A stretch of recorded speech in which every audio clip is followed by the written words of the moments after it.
Welcome, fellow night owl, to tonight's tranquil journey through the annals of history. As you settle in for a restful night's sleep, I invite you to join me on a voyage back to a time long past, an age of chivalry and castles, of kings and queens ruling vast realms from atop bejeweled thrones. Before we begin our tale, I'd love to know where in the world you're tuning in from tonight and what time of day it is in your corner of the globe. Feel free to leave a comment and share. It's always a delight to see the diversity of this sleepy, history-loving community. And if you enjoy these relaxing forays into yesteryear, consider subscribing so you never have trouble sleeping or relaxing again. Now make yourself comfortable, dear friend. Perhaps you're nestled beneath soft sheets or curled up on a cozy sofa.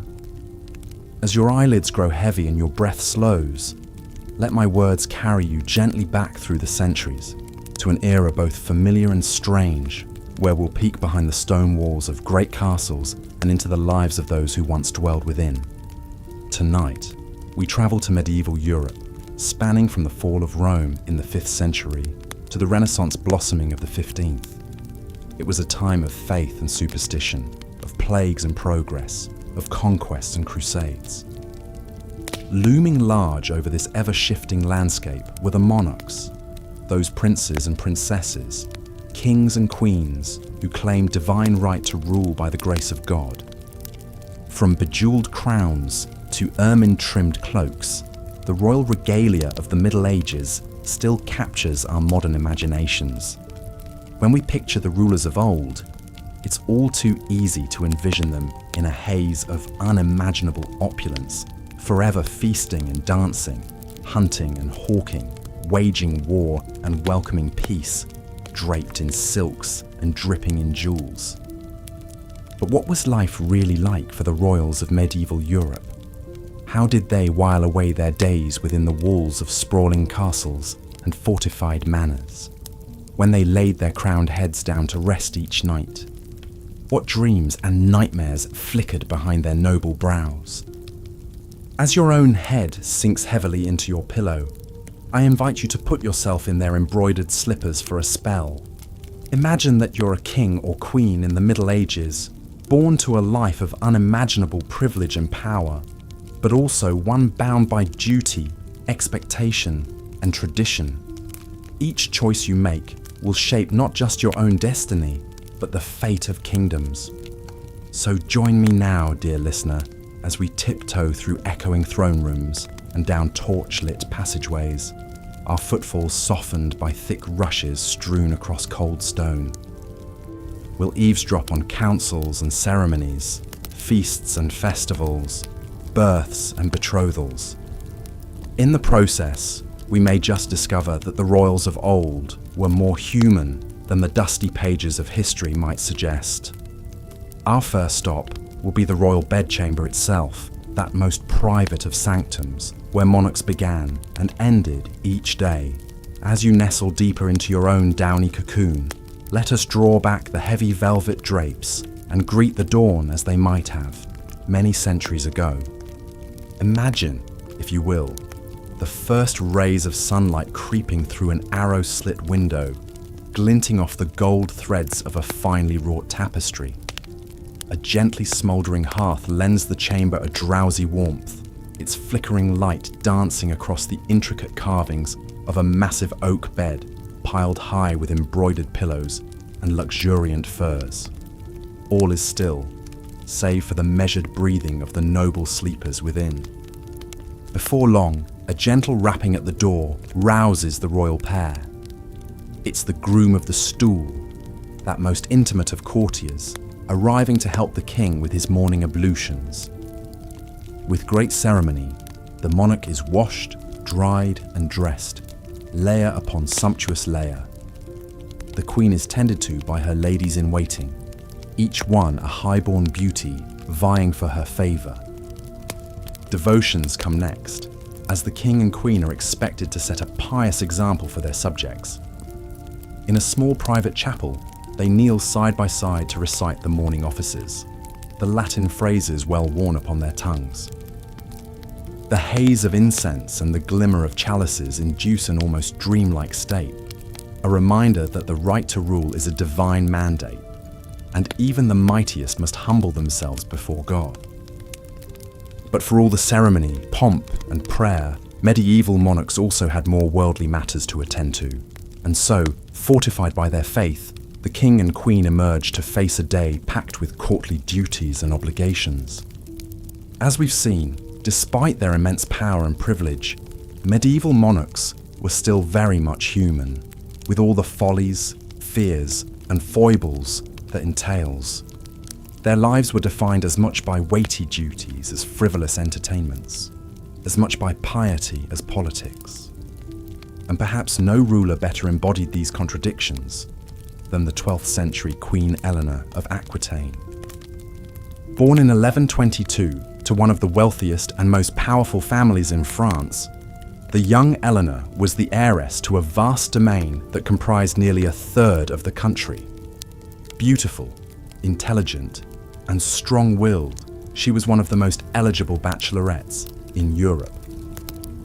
In 1137, at the tender age of 15, she wed the 17-year-old Prince Louis, heir to the French throne. It was a prestigious match, but not a happy one.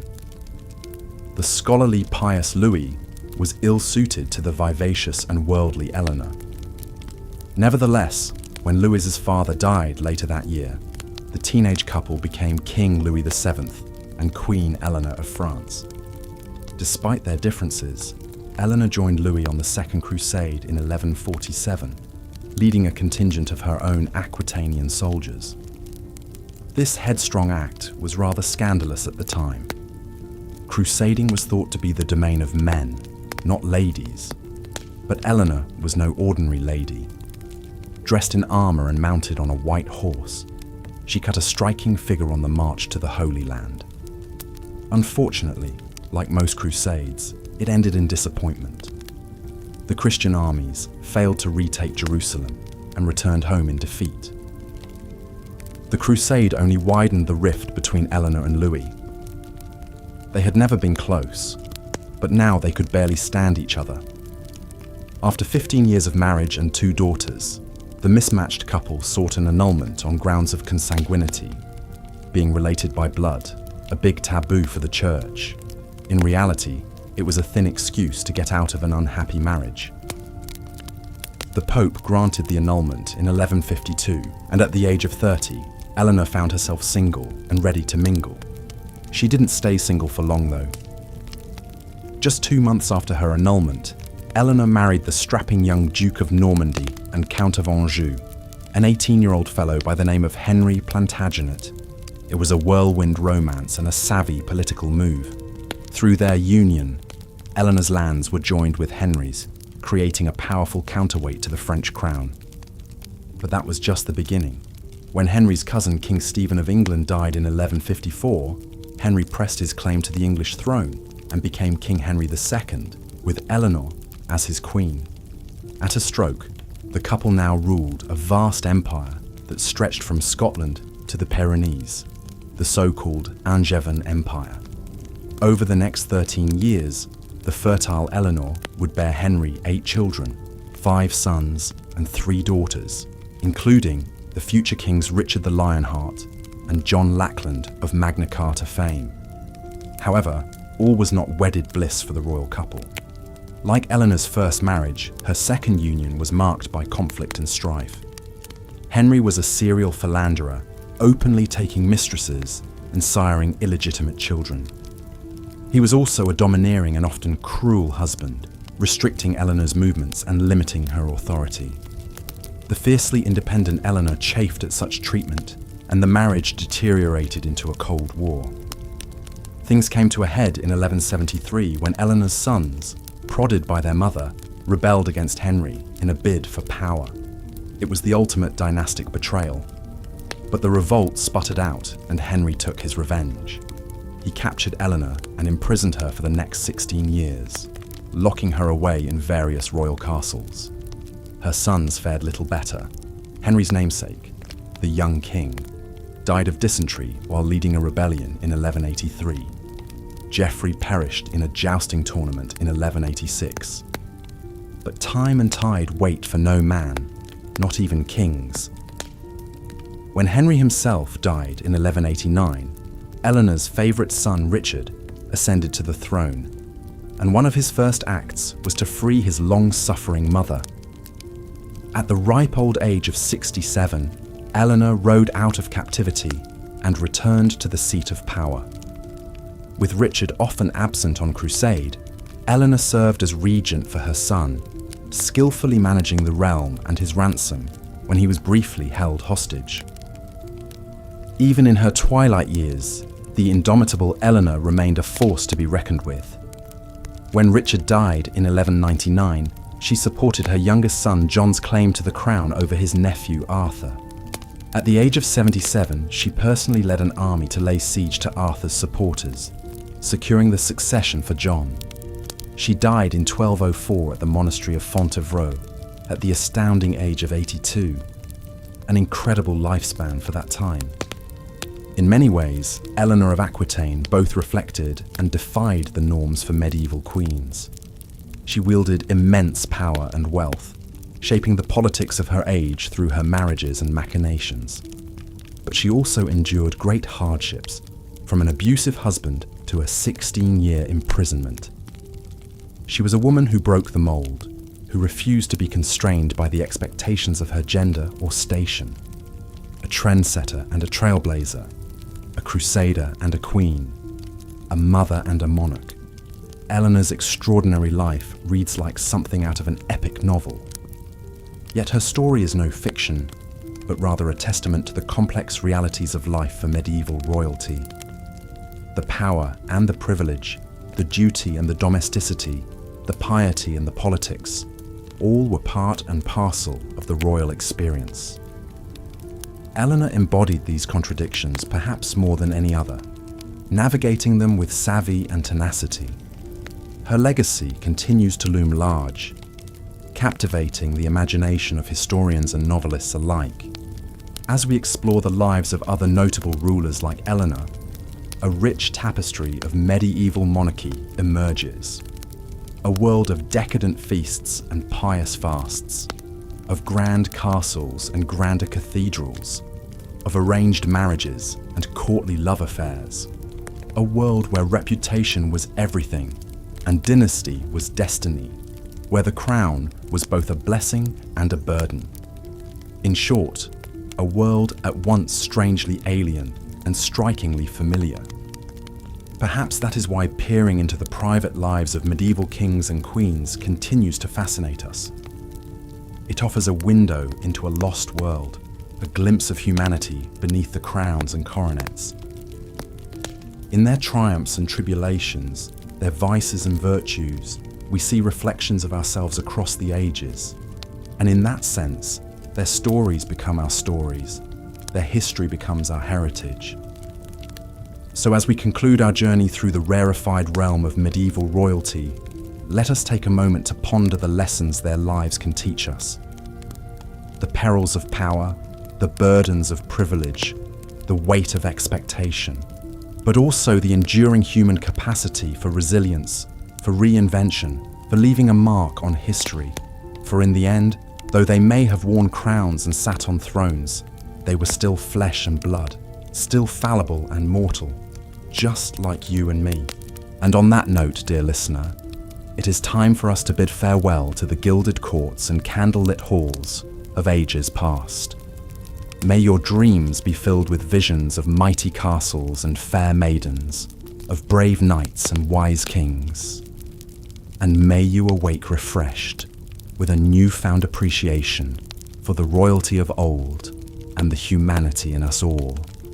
Until next time, I bid thee good night and sweet dreams. With the founding of the Order of the Garter, Edward III set a new standard for the pageantry and chivalric ideals that would come to define royal life in the late Middle Ages. This prestigious order of knighthood, with its elaborate ceremonies, grand feasts, and distinctive emblem of a blue garter, epitomized the pomp and majesty that medieval monarchs sought to cultivate. As we've seen, Edward and his Queen Philippa presided over a splendid court culture at Windsor Castle, surrounding themselves with the greatest artists, poets, and musicians of the age. But amidst all the grandeur and revelry, medieval rulers were also expected to embody a deep and abiding piety. Religion suffused every aspect of life in the Middle Ages, and this was especially true for monarchs who ruled by divine right. A king or queen was seen as God's anointed representative on earth, entrusted with leading their people, not only in matters of state, but in spiritual affairs as well. As such, medieval royalty were held to the highest standards of moral rectitude and religious devotion.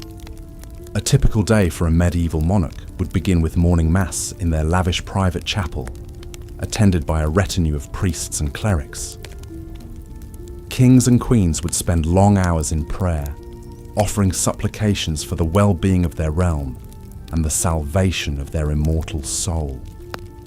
The Book of Hours, a richly illuminated devotional text, was a prized possession of many royals who would pore over its gilded pages in quiet contemplation. The religious calendar also dictated much of the rhythm of courtly life. The liturgical year was punctuated by a series of holy feasts and fasts that all members of the royal household were expected to observe. Lent, in particular, saw the royal diet restricted to very simple meatless meals in emulation of Christ's 40 days in the wilderness. But it was during the great celebrations of Christmas and Easter that the piety and majesty of medieval monarchy reached its fullest flower. The king or queen would preside over magnificent ceremonies in the great cathedrals, wearing their finest regalia and crowns. Amid clouds of incense and the chants of massed choirs, they would take communion before their assembled subjects, affirming their role as the ultimate spiritual authority in the land. This public display of piety was immensely important for cultivating the aura of sanctity and righteousness that medieval rulers depended on to legitimate their earthly power. By publicly venerating saintly relics, endowing monasteries and churches, and even embarking on holy pilgrimages and crusades, kings and queens sought to reinforce their image as the godly stewards of Christian society. Perhaps no one embodied this ideal of the pious medieval monarch more fully than Louis IX of France, known to history as Saint Louis. Renowned for his devout faith and austere lifestyle, Louis was a king who fasted regularly, wore a hair shirt under his royal robes as a sign of penance, and even invited the poor to eat at his table. He embarked on 2 ultimately disastrous crusades to the Holy Land, dying of dysentery on the second venture in Tunisia. But his reputation for saintliness only grew, and he was canonized by the Catholic Church just 27 years after his death. Of course, not all medieval rulers lived up to such lofty ideals. For every St. Louis, there was a king like Henry VIII of England, who famously broke with the Catholic Church in order to divorce his first wife, and went on to marry 5 more times. The notorious Pope Alexander VI, who reigned during the Renaissance, openly acknowledged his illegitimate children and was accused of turning the Vatican into a den of depravity. But for most medieval monarchs, piety and prayer remained an essential part of their daily lives and public personas. In an age when the line between the sacred and the secular was thin indeed, kings and queens were expected to bridge that divide, serving as both the temporal and spiritual leaders of their people. It was a weighty responsibility, and one that could take a toll even on the most devout of rulers. The great Carolingian emperor Charlemagne, who ruled much of Western Europe in the 8th and 9th centuries, was said to have wept with emotion as he took communion on his deathbed. So acutely did he feel the burden of his sins and the immensity of his role as God's vice-regent on earth. For the medieval monarchs who bore this sacred mantle, the glittering trappings of royal life, the sumptuous banquets, the silk-draped beds, the fawning courtiers, were perhaps a welcome distraction from the weighty matters of the soul that occupied so many of their waking hours. In the flickering candlelight of the royal chapel, as the king or queen knelt in prayer before the altar, the outside world, with its earthly cares and pleasures, must have seemed far away indeed. As we contemplate these long-ago rulers in their private moments of piety, we are reminded of the deeply human dimension of even the most exalted lives. Behind the crowns and scepters, the ermine-trimmed robes and the soaring rhetoric, medieval monarchs grappled with the same eternal questions that have always haunted the human heart. Questions of meaning, mortality, and the yearning for connection with the divine. In the tomb-like hush of the great cathedrals where they worshipped, or in the flickering shadows of their own bedchamber, these kings and queens sought solace and guidance from a higher power. And in so doing, they left us a powerful reminder of the enduring search for purpose and transcendence that unites us all across the ages. But even the most pious of rulers could not spend all their days in prayer and contemplation. The business of actually ruling a kingdom called, and medieval monarchs had to navigate a treacherous landscape of competing interests, shifting alliances, and powerful personalities as they sought to maintain their grip on power. Perhaps no one exemplified the shrewd political maneuvering and force of character required of a successful medieval ruler quite like Eleanor of Aquitaine.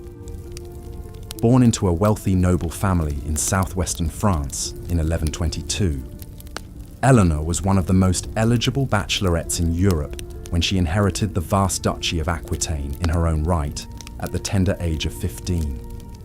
Her first marriage, to pious King Louis VII of France, was by all accounts a mismatch of personalities. The worldly and cultured Eleanor found the ascetic Louis unbearably dull, and their relationship soured after she accompanied him on the ill-fated Second Crusade to the Holy Land. The expedition was a disaster, and rumours swirled that Eleanor had carried on an affair with her uncle, the dashing Raymond of Poitiers, while encamped in the shadow of the great walls of Antioch.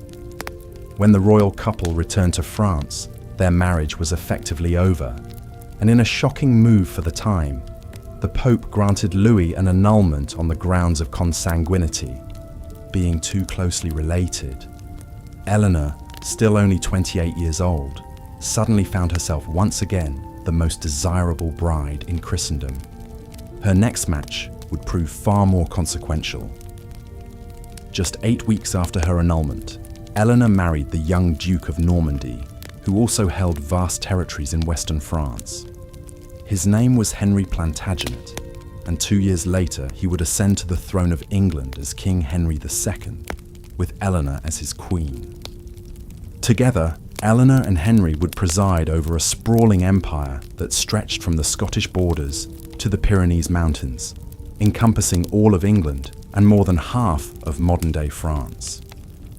It was one of the largest and most powerful realms in medieval Europe, and at its centre stood the formidable partnership of Henry and Eleanor. Over the course of their tempestuous 35-year marriage, the royal couple would have 8 children together, including 2 future kings of England, the legendary Richard the Lionheart and his treacherous brother John. Eleanor would serve as regent for her sons when they took the throne, wielding immense power and influence in her own right. But her path to becoming one of the most powerful women in medieval Europe was hardly a smooth one. Eleanor and Henry's marriage was notoriously fractious, marked by infidelities, power struggles, and outright rebellion on the part of their sons, often with Eleanor's backing. In 1173, Eleanor's 3 eldest sons, young Henry, Richard, and Geoffrey, rose up against their father in a bid for greater autonomy and control over their own territories. Eleanor, who had long chafed under Henry's efforts to curtail her authority, sided with her sons in the revolt. But the rebellion was ultimately crushed, and Eleanor was captured while attempting to flee to France. An enraged Henry imprisoned her, keeping his queen under house arrest for the next 16 years. It was only after Henry's death in 1189 that Eleanor was finally freed by her son Richard, now King of England. Despite being nearly 70 years old, she lost no time in reasserting her political influence. When Richard set off on the Third Crusade shortly after his coronation, Eleanor served as regent in his absence, governing England with a firm hand.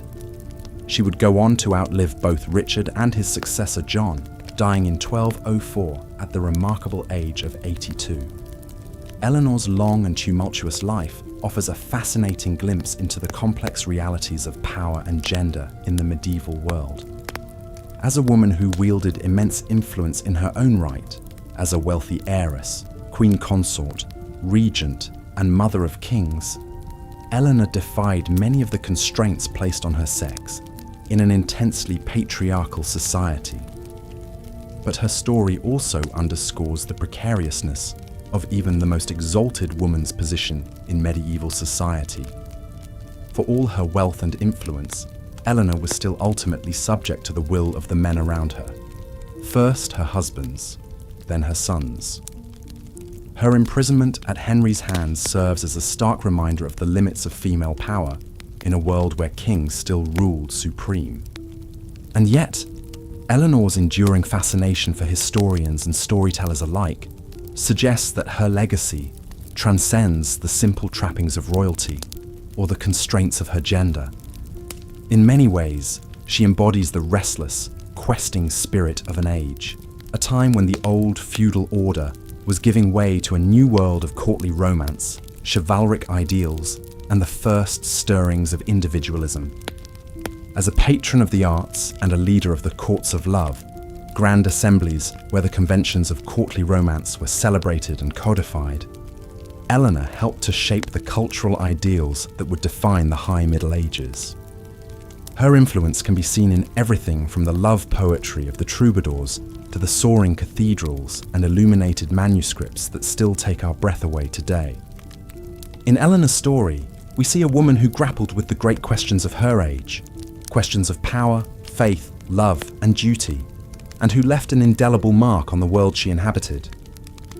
Hers is a tale of ambition and intrigue, of passion and politics, of the struggle to assert oneself in a world that was not always kind to strong-willed women. But it is also, in the end, a deeply human story, a reminder that even the most towering figures of history were flesh and blood people, with all the flaws and foibles that entails. In the flickering candlelight of a long-ago castle chamber, we can imagine Eleanor as she might have been in a rare moment of repose, a woman of indomitable spirit and fierce intelligence, yet still subject to the same yearnings and vulnerabilities that have always animated the human heart. As we drift off to sleep, let us dream of Eleanor and her world, a world of crenellated battlements and fluttering banners, of soaring cathedrals and scented gardens, of love and war and the eternal dance of power. And let us remember too that the great sweep of history is ultimately woven from the countless strands of individual lives, each one a story waiting to be told, a legacy waiting to be remembered in the stillness of the night. As we've seen, the lives of medieval monarchs were steeped in extravagance and pageantry, yet also heavily circumscribed by rigid expectations and weighty responsibilities.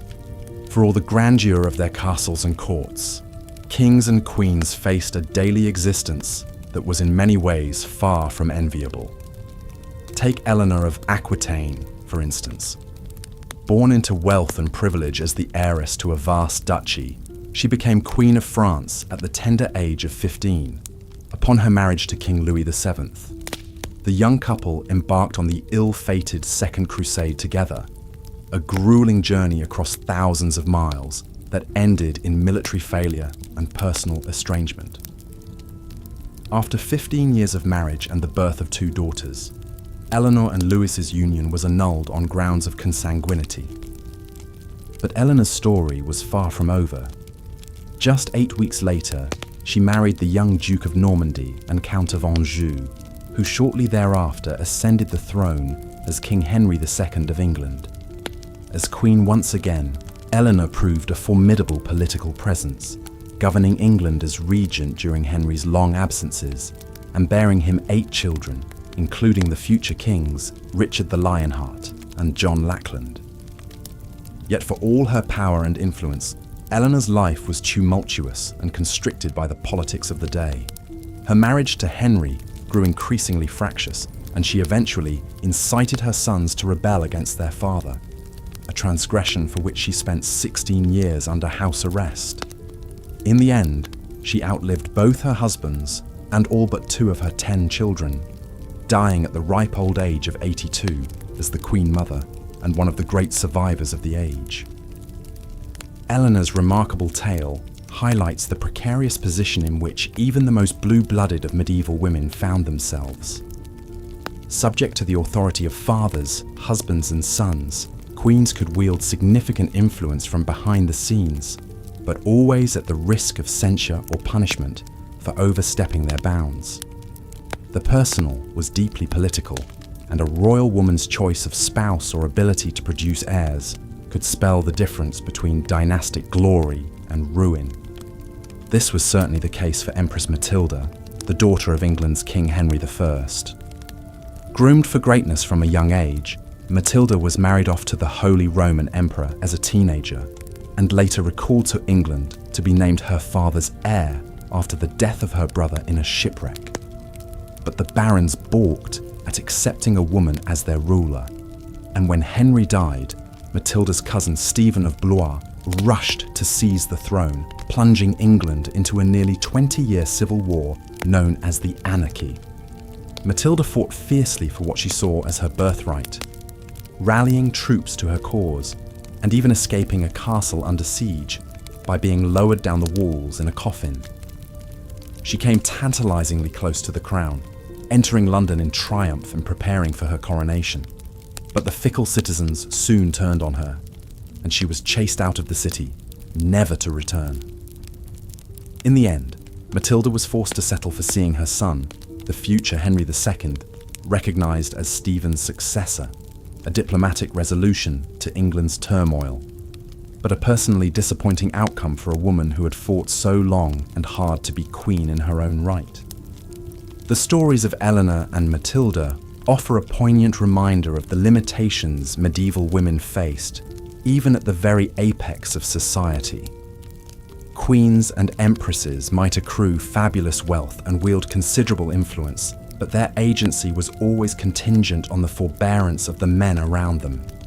In a world where martial prowess was the ultimate source of authority, female rulers were only ever regents or intercessors, never truly secure on their thrones. Yet if the political sphere was largely closed off to them, medieval royal women could and did find other outlets for their ambitions.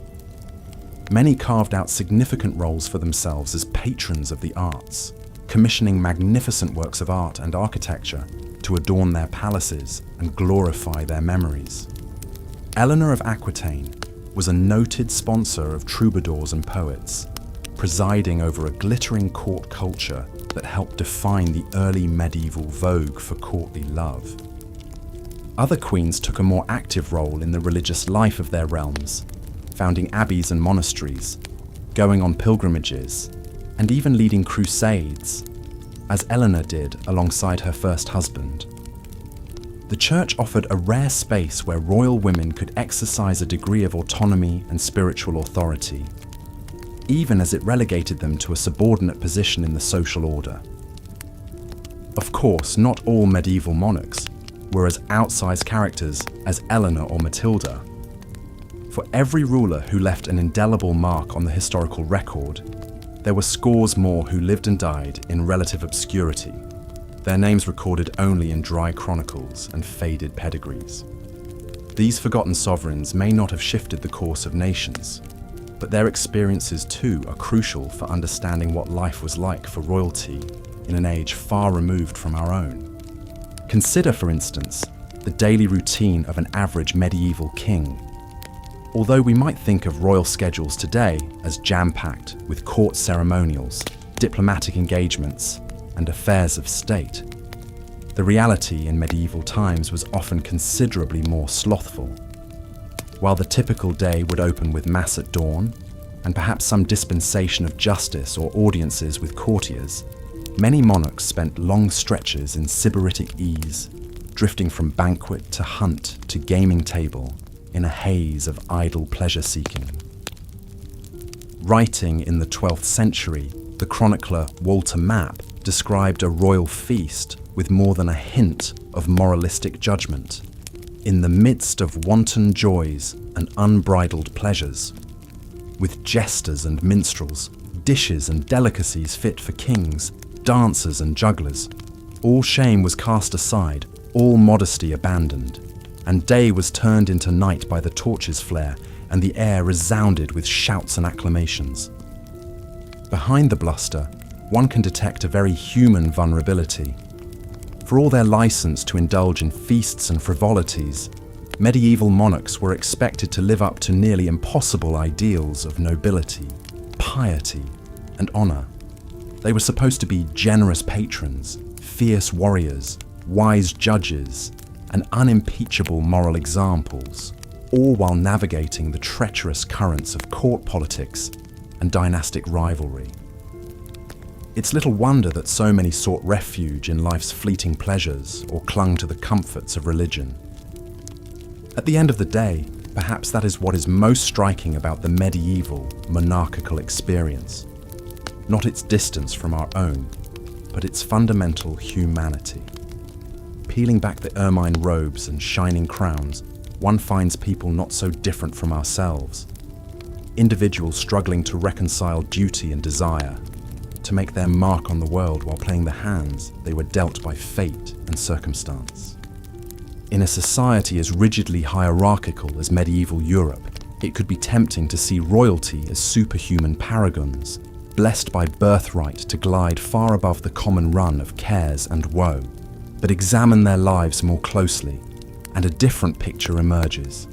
One of real men and women shouldering heavy burdens and harboring quiet dreams, much like any of us today. So, when next you settle down for the night and close your heavy eyes, spare a thought for those long ago kings and queens whose stories have drifted down to us through the ages. Imagine yourself behind the high stone walls of a drafty castle bedchamber, feeling the weight of the crown as your head sinks into the pillow. Dream yourself into their world of ceremony and intrigue, languor and longing, and ponder for a moment how much has changed and how much remains the same. As we've seen, the lives of medieval monarchs were shaped by weighty responsibilities and grand displays of power. But perhaps no ruler exemplified the precarious nature of royal authority quite like the 12th century Empress Matilda. Born in 1102 to King Henry I of England and Matilda of Scotland, the young princess enjoyed a privileged upbringing befitting her noble status. She was married at just 8 years old to Henry V, the Holy Roman Emperor, in a lavish ceremony that sealed an important political alliance. At the imperial court in Germany, Matilda thrived. She quickly adapted to the language and customs of her new home, impressing others with her poise and intellect. The teenage empress traveled extensively with her husband, even accompanying him on military campaigns in Italy.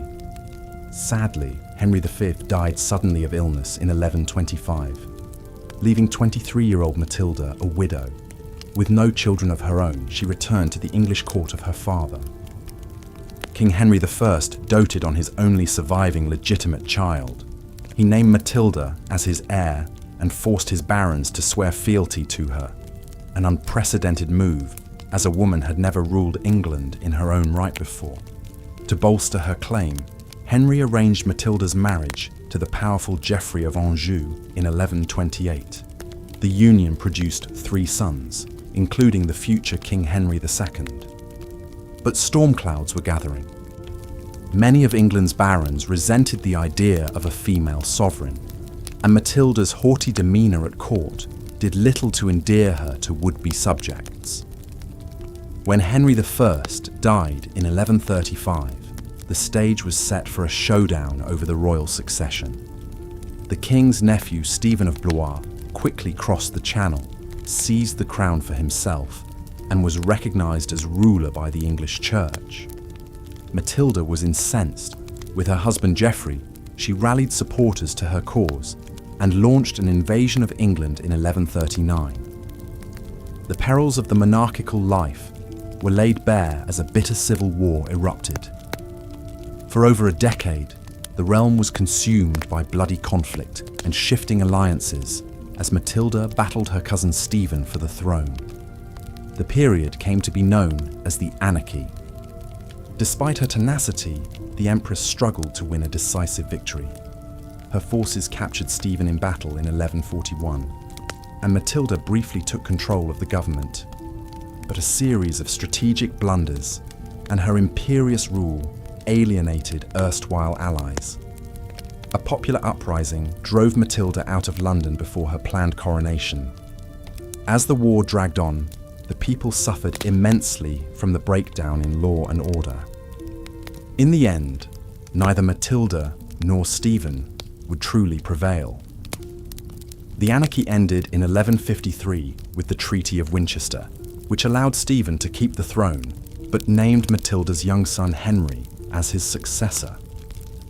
The following year, Stephen's death cleared the way for Henry II to finally restore stability to England.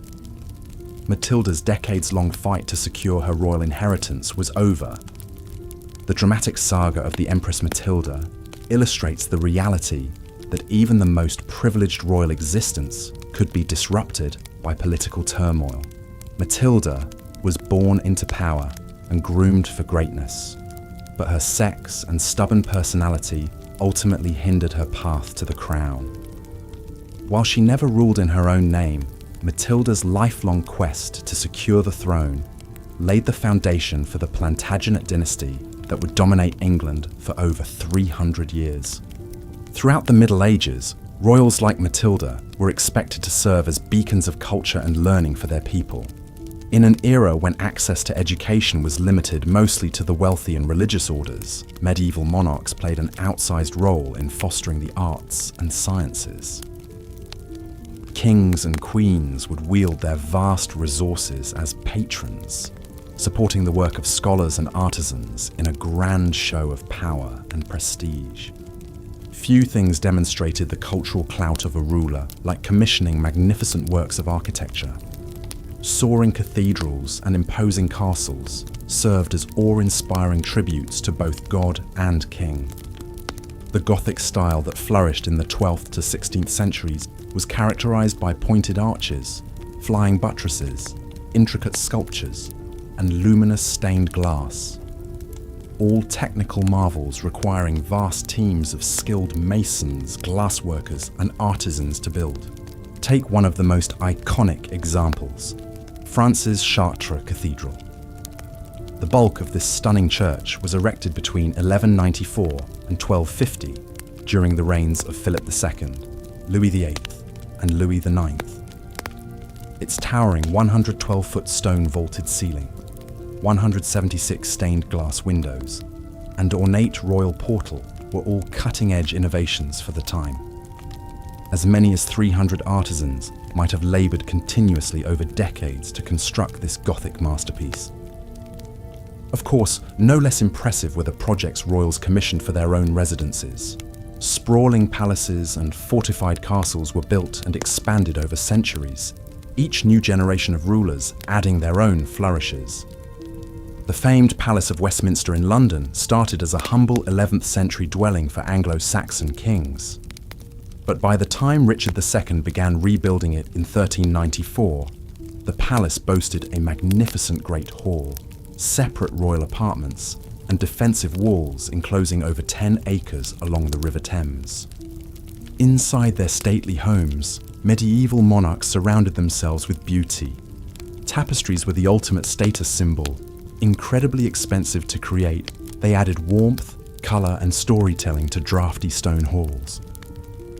Kings from Charlemagne to Henry VIII amassed vast collections of ornate tapestries, like the 14th century Apocalypse series, spanning 472 feet in length. Illuminated manuscripts, paintings, frescoes, silk cushions, and silver plate rounded out the sumptuous decor. But royal patronage extended far beyond the visual arts. Poets, playwrights and musicians could gain fame and fortune in the orbit of the court.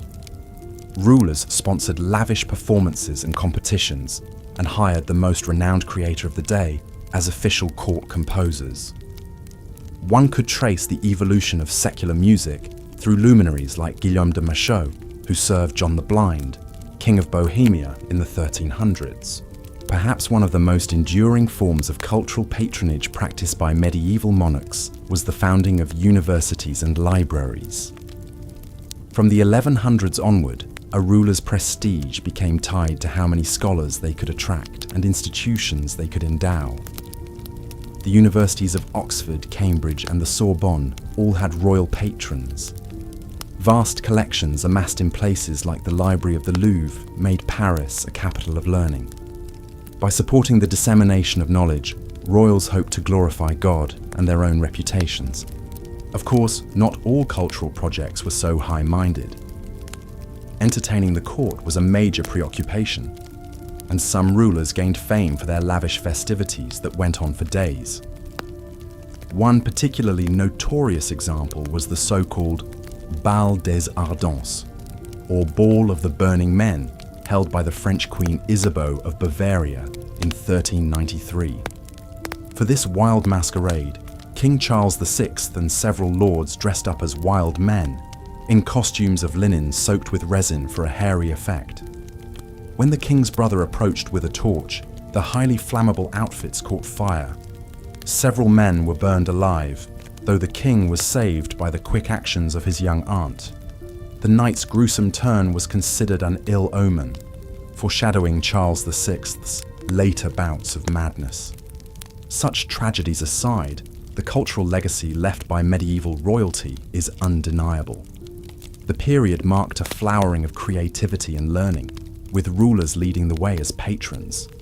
By commissioning magnificent buildings, art, and institutions of knowledge, kings and queens hoped to achieve a kind of immortality beyond their own reigns. And for we moderns peering back through the centuries, these tangible remnants of royal lives help bring a long-ago era into vivid focus. While it can be tempting to romanticize the pageantry and luxury of medieval royalty, the day-to-day reality for even the most powerful rulers was often quite constrained.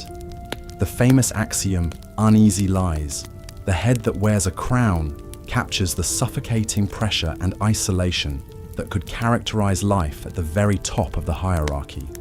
Even for anointed monarchs, there was little privacy or personal freedom. A royal's daily existence revolved around ritual, with each hour stipulated by religious services, official ceremonies, court functions, and prescribed leisure activities.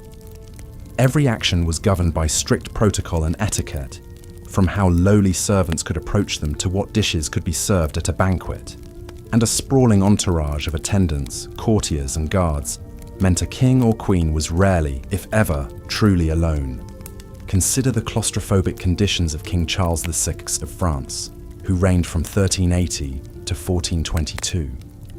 From childhood, Charles was monitored constantly, his tutors and minders tracking his every movement and conversation. He had to make a formal entreaty to the royal council for permission to visit his wife in another castle. His descent into madness as an adult only tightened the net of supervision around him. Though sovereigns wielded vast power in theory, they were often constrained by webs of tradition and aristocratic power in practice. Running a realm required keeping landed nobles happy, which meant granting them the right offices, marriages, and honours at court. And before the rise of professional bureaucracies, kings relied on their great magnates to carry out everything from collecting taxes to fielding armies, giving them immense leverage. Those who failed to placate their noble subjects could face dire consequences. The Barons' Wars of the 2600s England saw King Henry III taken hostage by a rogue confederation of lords after they felt he had slighted their ancient rights and privileges. Henry was forced to accept reforms limiting royal authority and giving more power to a council of nobles. The crown's dependence on the goodwill of aristocrats was laid bare.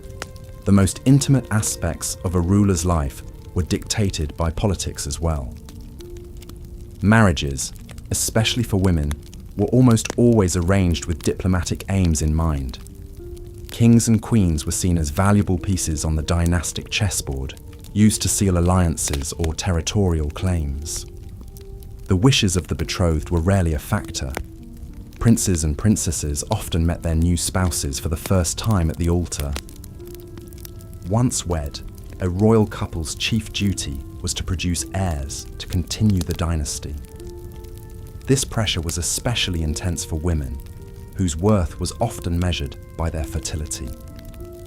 The 15th century Margaret of Anjou endured 7 years of marriage to King Henry VI, without conceiving before finally giving birth to a son, Edward. But when the long-awaited prince was disinherited amid the Wars of the Roses, Margaret transformed into a fierce warrior, leading armies into battle on his behalf. Of course, not all royal marriages were cold political alliances.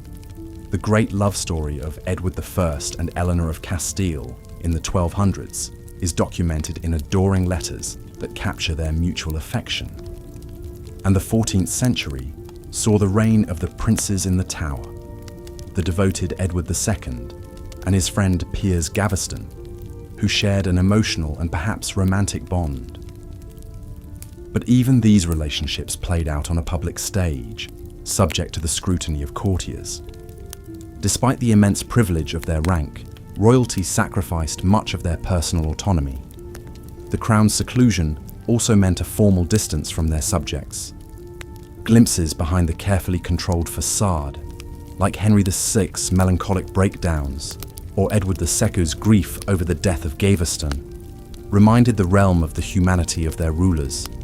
But more often, what people saw, and what history records, is the public persona of an exalted but inaccessible figure. In the end, perhaps the greatest constraint on a medieval monarch was an unrelenting pressure to measure up to the lofty ideals of the role. Kings were to be paragons of justice, founts of honor, defenders of the church. Queens should be models of beauty, virtue, and piety. They must appear strong but merciful, dignified but generous. And through their patronage and conquest, they had to build a worthy legacy for the ages. Imagine the weight of these expectations on even the most high-born shoulders. Peering back through the mists of time, one almost sees the glittering mask of royalty slip aside, revealing the all-too human faces beneath the crowns. The bejeweled robes and heraldic banners cannot conceal the cares and passions of people like any other. People who laughed and wept and raged between the grand ceremonies and stately portraits. As the velvet curtains of history fall closed on the pageant of medieval royalty, perhaps this is what lingers in the imagination. Not just the majestic castles and opulent treasures, but the individual men and women who bore the lonely burden of rule. While monarchs' lives were in many ways impossibly distant from our own, to empathize across the ages is to sense an inner world that was achingly familiar, whether crowned or common born. Good night, and may your dreams be graced by the gilded shadows of yesteryear, the regal phantoms who, for all their legendary deeds and outsized renown, were still souls much like you or I. Rest now and ponder what life was truly like for those who reigned so long ago, in an era lost to antiquity, but not beyond our imagining. Until next time, fare thee well, my royal dreamer. Continuing from where we left off, let us delve deeper into the remarkable life and times of Eleanor of Aquitaine, a woman who shaped the course of history in medieval Europe. Born in 1122, Eleanor was the daughter of William X, the wealthy and powerful Duke of Aquitaine. From a young age, she was groomed for greatness, receiving an education befitting a future queen.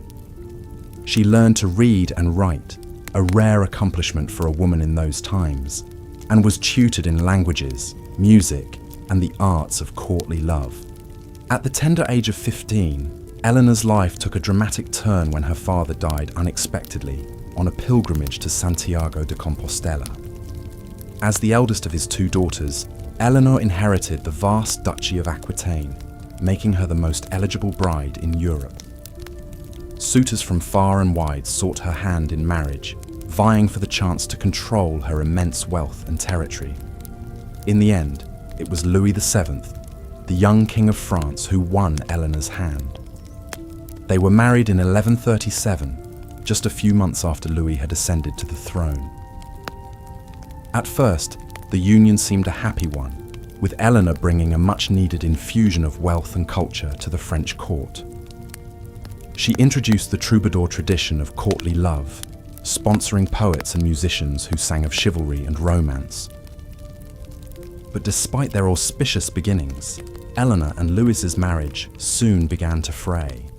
Eleanor was a strong-willed and independent woman, accustomed to ruling her own lands. She chafed at the restrictions placed on her by the conservative French court and the pious Louis, who disapproved of her extravagance and worldly ways. Matters came to a head in 1147, when Louis announced his intention to lead the Second Crusade to the Holy Land. Eleanor, ever the adventurer, insisted on accompanying him, along with a retinue of her ladies and troubadours. The crusade was a disaster, with the French army decimated by disease and the harsh desert conditions. Rumours swirled that Eleanor had engaged in an affair with her uncle, Raymond of Poitiers, the Prince of Antioch, further straining her relationship with Louis. Upon their return to France, the royal couple's estrangement was complete. After 15 years of marriage and 2 daughters, they sought an annulment on the grounds of consanguinity, as they were third cousins. The annulment was granted by Pope Eugene III, and Eleanor was once again free to marry. Her choice of husband this time would have even more profound consequences. Just 8 weeks after her annulment, Eleanor married Henry Plantagenet, Duke of Normandy and Count of Anjou, who stood to inherit the English throne. Their union created a vast empire that stretched from the Scottish border to the Pyrenees, and would eventually give rise to the Plantagenet dynasty that ruled England for more than 300 years. As Queen of England, Eleanor proved a formidable consort to Henry II. She bore him 8 children, including 5 sons, and served as regent when Henry was away on campaign. She continued to patronize the arts and learning, and is credited with establishing the Court of Love at Poitiers, where troubadours and poets gathered to debate the finer points of courtly romance. But Eleanor's relationship with Henry, like her marriage to Louis, was tempestuous. Henry was a notorious womanizer, fathering numerous illegitimate children, and the couple often quarreled over matters of state. In 1173, Eleanor's sons, led by the eldest Henry the Young King, rebelled against their father, seeking greater power and autonomy. Eleanor supported her sons in the revolt, which ultimately failed. As punishment, Henry had Eleanor imprisoned for the next 16 years, moving her from castle to castle to prevent any further plots. It was not until Henry's death in 1189 that Eleanor was finally released from captivity. By then, she was 67 years old, but her indomitable spirit was undiminished. She outlived Henry by 15 years, serving as a trusted advisor to her sons Richard I and John, who both became kings of England. She undertook diplomatic missions, negotiated treaties and alliances, and even traveled to Spain to choose a bride for her grandson, the future Louis VIII of France. Eleanor's legacy as a patron of the arts and a champion of courtly love endured long after her death in 1204, at the ripe old age of 82. The troubadour tradition she helped to establish spread throughout Europe, influencing poetry, music, and literature for centuries to come. Her descendants, the Plantagenets, would go on to shape the course of English history, giving rise to such legendary figures as Edward I, Edward III, and Richard III. In many ways, Eleanor of Aquitaine epitomized the contradictions and complexities of life for medieval royalty. She was a woman of immense power and influence, yet she was also subject to the whims and desires of the men in her life. She was a patron of the arts and a champion of courtly love, yet she was also a shrewd political operator who used her wealth and connections to advance her own interests. and those of her children. Through her long and eventful life, Eleanor navigated the treacherous waters of medieval politics with skill and determination, leaving an indelible mark on the history of England and France. She remains a fascinating figure to this day, a woman who defied the conventions of her time and left a legacy that endures more than 800 years after her death. As we move on to explore other aspects of royal life in medieval times, it's worth keeping Eleanor's story in mind. Hers was a life of privilege and power, yet also one of great challenges and adversity. In her triumphs and her struggles, she reflects the larger themes and trends that shaped the lives of medieval monarchs, from the weighty responsibilities of rulership to the personal sacrifices and compromises that came with the crown. So let us now turn our attention to those responsibilities and sacrifices and examine more closely the unique lifestyle of royalty in the Middle Ages. As we do so, we may find that the glittering facade of wealth and privilege conceals a more complex and often troubling reality, one in which even the most powerful rulers were subject to forces beyond their control. As the sun rose over the medieval landscape, the day began for the monarchs and their household. The first order of business was usually religious devotion. Kings and queens were expected to be paragons of piety, attending daily mass and spending hours in prayer each day. Many had private chapels within their lavish residences, where they could worship in quiet contemplation, attended by priests and ladies-in-waiting. Religion suffused every aspect of a medieval ruler's life. The Queen's Day often revolved around the royal children. Most queens bore many offspring, as a large family was seen as a blessing and a safeguard for the dynasty. But childbirth was perilous in an age before modern medicine. Queens frequently died in childbed, as did infants and young children. Those princes and princesses who survived enjoyed a privileged but often short childhood. Royal children were usually raised separately from their parents, in a different part of the palace or even a separate residence altogether. There, they were tended to by an extensive staff of nurses, tutors, servants, and companions. A princess would learn domestic skills like needlework, as well as dancing, music, and social graces. Education for princes was rather more expansive, including military training, as well as academic subjects like languages, mathematics, law, and history. All were rigorously schooled in religion and courtly etiquette. But perhaps the most important lessons were in dynastic politics. From an early age, royal children knew their marriages would be arranged for political reasons, to cement alliances, or bring powerful territories under the family's influence. Romance was a luxury that royalty could rarely afford. Some royal children were engaged while still in the cradle, their personal happiness a small matter compared to the good of the realm. One famous example of a childhood betrothal that shaped history was that of Eleanor of Aquitaine. Born around 1122, Eleanor was the eldest daughter of William, Duke of Aquitaine, who possessed the largest and richest province in what is now France. The willful and high-spirited Eleanor became his heiress and was much sought after as a bride. She married the future King Louis VII of France when she was only about 15 years old. Beautiful, wealthy, and strong-minded, Eleanor was not content to be a demure queen consort. When her pious husband Louis joined the Second Crusade in 1147 to fight in the Holy Land, Eleanor shocked many by insisting on going with him. Accompanied by hundreds of her ladies, the queen set out in high style, wearing armor and carrying a lance. But the crusade did not go well for the French, and Louis and Eleanor's marriage became strained, not least because she failed to produce a male heir. Matters came to a head after they returned, and Eleanor sought an annulment on grounds of consanguinity, or being too closely related. The embarrassed Louis agreed, and their marriage was dissolved in 1152, leaving Eleanor single and in possession of her huge inheritance from Aquitaine. Being a great heiress made Eleanor a prime catch on the medieval marriage market. She soon wed a dynamic young nobleman named Henry, who 2 years later would ascend to the throne of England as Henry II.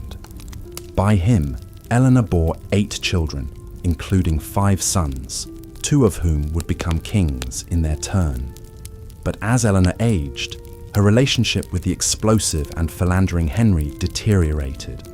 After Eleanor supported a rebellion by their sons against Henry, the furious king had the queen placed under house arrest, where she remained for over a decade. In the first year of her confinement, 1173, Eleanor's eldest surviving son, known to history as Richard the Lionheart, once again rebelled against his father Henry.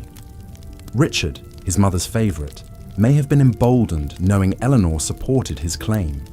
He went to war alongside his younger brother Geoffrey, and at one point, the sons actually took their own father prisoner.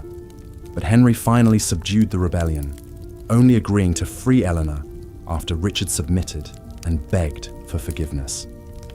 Throughout her long imprisonment, Eleanor remained a strong influence over her sons, fueling their ambitions and giving advice through letters.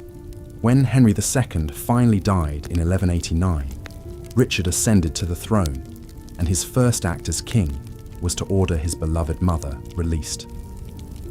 On Richard's departure for the Third Crusade, he installed Eleanor as Regent of England, allowing her to wield power openly for the first time. As regent, and during Richard's long absences and captivity abroad, Eleanor worked tirelessly to raise his ransom, negotiate with the Pope on his behalf, and help rule his territories, travelling ceaselessly across England and France. The indomitable Eleanor lived to the remarkable age of 82, having spent her final years in her favourite abbey, Fontevraud. Eleanor was a shining example of how a medieval queen could carve out a significant sphere of influence despite the constraints placed upon women in her time. She cultivated an image of herself as a cultured patron of the arts, and indeed the tradition of courtly love, poetry flourished at her court, where Eleanor encouraged troubadours to write verses extolling the virtues of noble ladies. But Eleanor was an exception in many ways. For most medieval queens, their chief duty was to provide the king with male heirs. Sons were infinitely preferred over daughters to inherit the throne and carry on the family dynasty. Bearing healthy children was such an essential queenly role that infertile queens were frequently cast off, their barrenness seen as a curse or judgment from God. The pressure on queens to procreate meant that many royal women were almost constantly in a cycle of pregnancy, childbirth, and recovery for most of their fertile years. But they were also expected to preside gracefully over court festivities, even when in a delicate condition. And of course, the rigours of childbirth itself were a recurring danger that claimed many royal mothers and babies. This was the case for Queen Philippa of Hainault, wife of King Edward III of England. Philippa was a devoted consort who provided Edward with many children, including 5 sons who lived to adulthood. She held the reins of government as regent for Edward during his long military campaigns abroad. Beloved for her kindness and piety, Philippa was an ideal medieval queen. But bearing so many royal children ultimately cost Philippa her life. She died at age 55 in August 1369, days after giving birth to her 14th child. Edward was devastated by the loss of his queen, and she was deeply mourned by her people. Her grandson would one day inherit the throne as the ill-fated Richard II. While sons were the most coveted royal offspring, a medieval king also hoped for at least one daughter, who could be married off to a rival ruler to seal a peace treaty or secure an alliance. Daughters were useful dynastic bargaining chips in the unending game of feudal realpolitik. The marriage contract of a princess was often hammered out through months of tense negotiations, with every clause and condition painstakingly spelled out, and her dowry a matter of fierce haggling. Once wed, she was expected to loyally promote her birth family's interests in her new land. Queens who failed in this risked being branded traitors or worse. Most royal daughters, knowing no other way of life, accepted their fate stoically, doing their dynastic duty. A few long-suffering wives even came to love their husbands. But many led isolated and unhappy lives in a foreign court, far from home, valued only for their wedding dowry and reproductive capacity. So for a royal bride, whether negotiating her betrothal or navigating the intrigues of a new court, the best ally she could find was often her own mother. Queens worked tirelessly to advance the marriages of their children, calling in favours, smoothing over conflicts, and plotting against rivals. Once a queen's daughter was safely delivered to her husband, she strove to keep up a regular correspondence, sending letters full of news, advice, and warnings. A royal mother's counsel was often her daughter's greatest asset, as she tried to find her footing in an unfamiliar court. This special bond between queens and princesses was one of the most important relationships in the medieval world. Empress Matilda was one royal daughter who could have used her mother's guidance. Matilda was born in 1102 to King Henry I of England and his wife Matilda of Scotland. The young princess lost her mother at age 7, leaving her open to the machinations of her father. When Matilda was only 8 years old, King Henry arranged her betrothal to the powerful Holy Roman Emperor Henry V, who was more than 15 years her senior. The little princess was sent to Germany in 1110 to be raised at her future husband's court, where she was educated as befitted an empress to be. The imperial couple married in 1114, despite the bride only being 12 years old. As Empress of the Holy Roman Empire, Matilda seemed destined for greatness. But her husband died in 1125 after only 11 years of marriage. The widowed Matilda, still only 23, was suddenly left without a clear role. She had failed to bear the emperor a child, and his successor had no use for her. With few options, Matilda was forced to return to the court of her father, King Henry. Matters became more dire for Matilda when her younger brother, Henry's only legitimate son, drowned in the disastrous White Ship disaster of 1120. Suddenly, Henry had no clear heir, and many of his barons were uneasy at the thought of a woman inheriting the throne. But Henry forged ahead with his plan. The determined King Henry forced his barons to swear an oath to accept Matilda as his heir. He then arranged a second marriage for the reluctant Matilda, this time to the 13 years younger Geoffrey of Anjou. It was a tempestuous match, with the arrogant Matilda and proud Geoffrey frequently quarrelling. But the power couple eventually came to terms and had 3 sons. When Henry I died in 1135, it seemed that Matilda's path to the English throne was clear, with Geoffrey acting as her consort and protector. But many of the barons went back on their oath to Henry, and the throne was instead claimed by Henry's charming nephew, Stephen of Blois. Matilda was outraged at being passed over. She rallied troops and supporters, leading them in an invasion of England in 1139. Matilda captured Stephen in battle in 1141, and for a few months actually ruled in London as Lady of the English. But her haughty demeanour alienated the citizens, and she was soon forced to flee as Stephen's allies rallied. The resulting civil war and breakdown of royal authority as Stephen and Matilda's factions vied for control became known as the Anarchy. For nearly 20 years, the two rivals continued to struggle and maneuver for advantage as the kingdom erupted in bloodshed and chaos. Contemporary chroniclers lamented that Christ and his saints slept as the war dragged on. Finally, in 1153, the exhausted parties reached a compromise called the Treaty of Winchester. Stephen would remain as king for the rest of his life, with Matilda's son Henry named as his heir. The following year, Stephen died, and the 21-year-old Henry ascended the throne as Henry II, beginning a new era for England. Matilda herself retired quietly to Normandy, where she died in 1167 at age 65, knowing she had fought like a lioness to put her son on the throne. In the end, she lost her long struggle to be queen in her own right. But through her descendants, including the formidable Henry II and celebrated Richard the Lionheart, Matilda left a towering legacy over the English monarchy for generations to come. The saga of Matilda and Stephen demonstrates how uncertain even a seemingly ironclad royal succession could become in the chaos of the Middle Ages. With life expectancy so much lower than today, the death of a king could plunge a realm into disarray if the heir was too young, absent, or disputed. Queens like Eleanor of Aquitaine and Empress Matilda, who lived long enough, could wield great influence as queen mothers and regents for underage sons. Matilda's daughter-in-law Eleanor of Aquitaine was especially skilled at using her power behind the throne to steer events, even dominating the royal court for a time. But such a prominent role for women was the exception rather than the rule in the deeply patriarchal society of medieval Europe. Women, even royal ones, were meant to be submissive, pious, and decorous, modeling the virtues of the ideal courtly lady.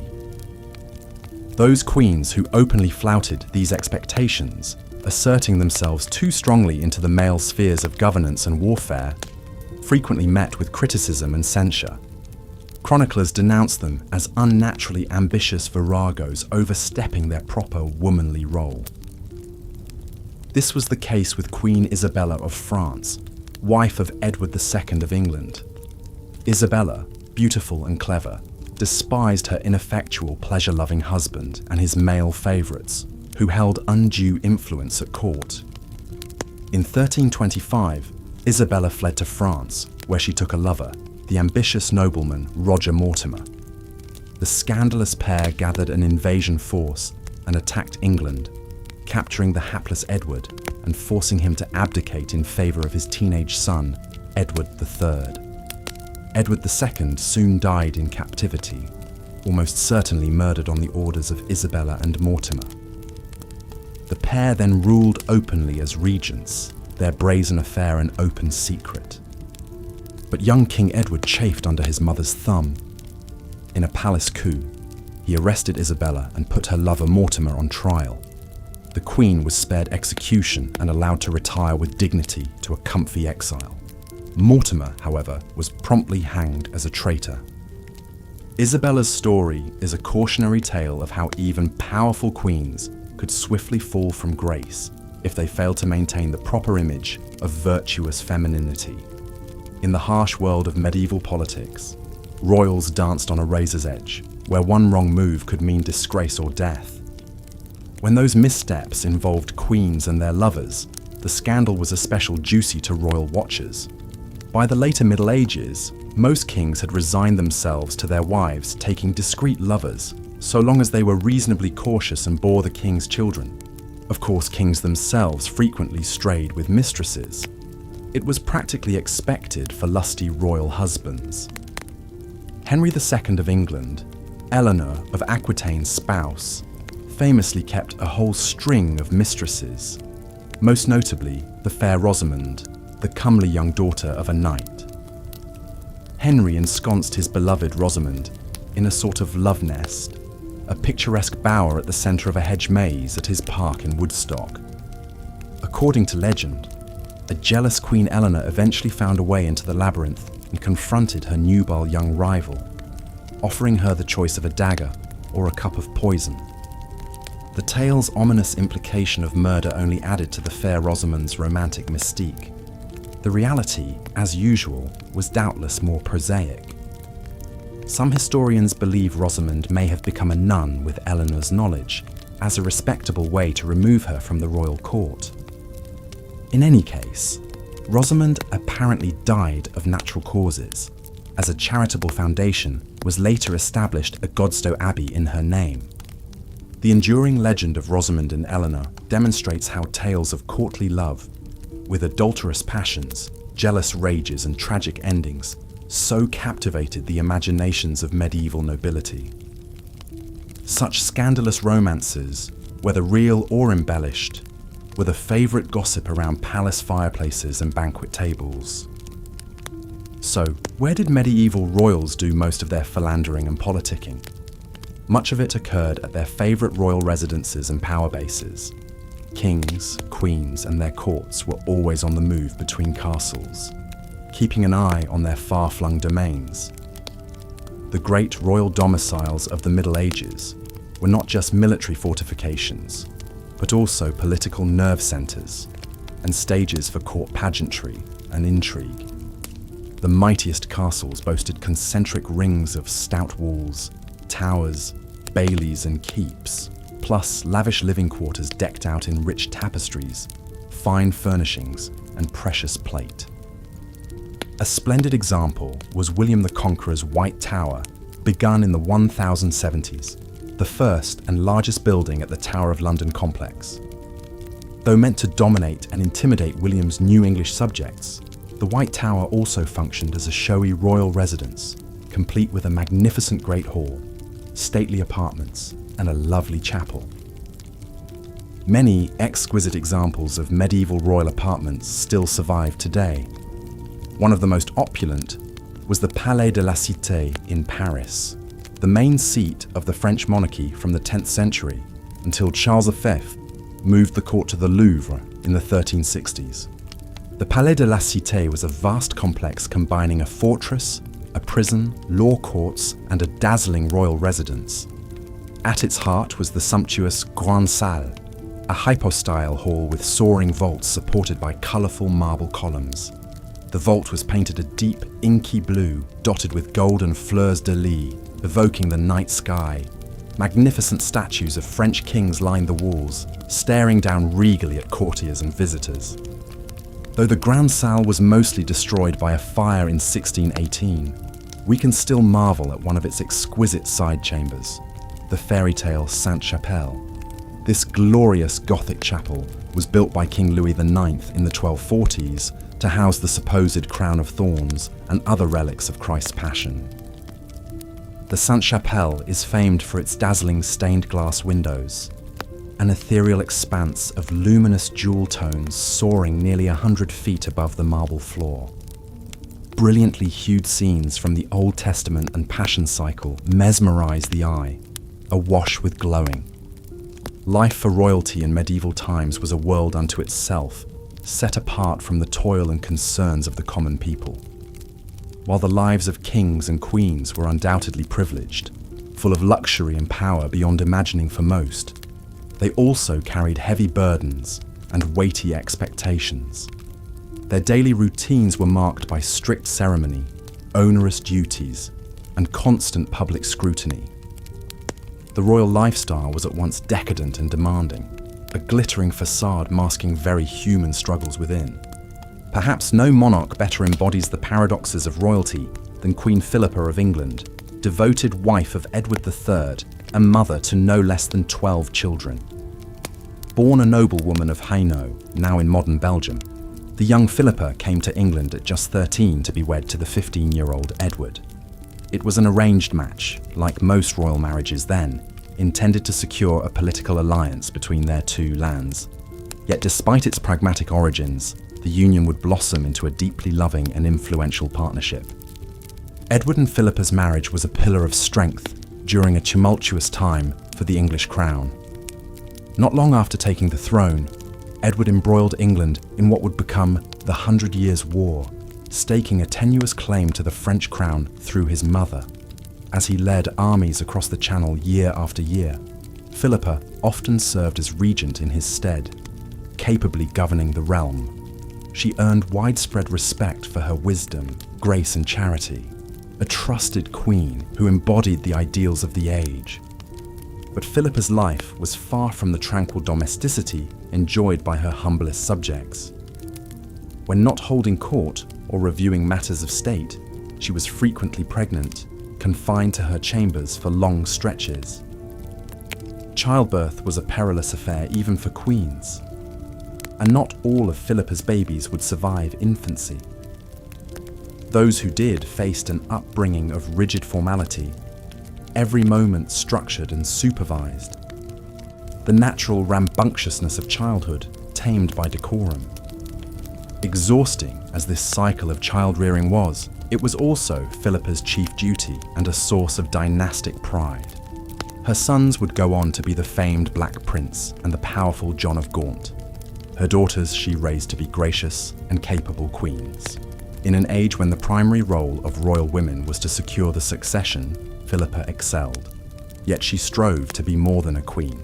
She made herself a true partner to Edward and an influential force in her own right.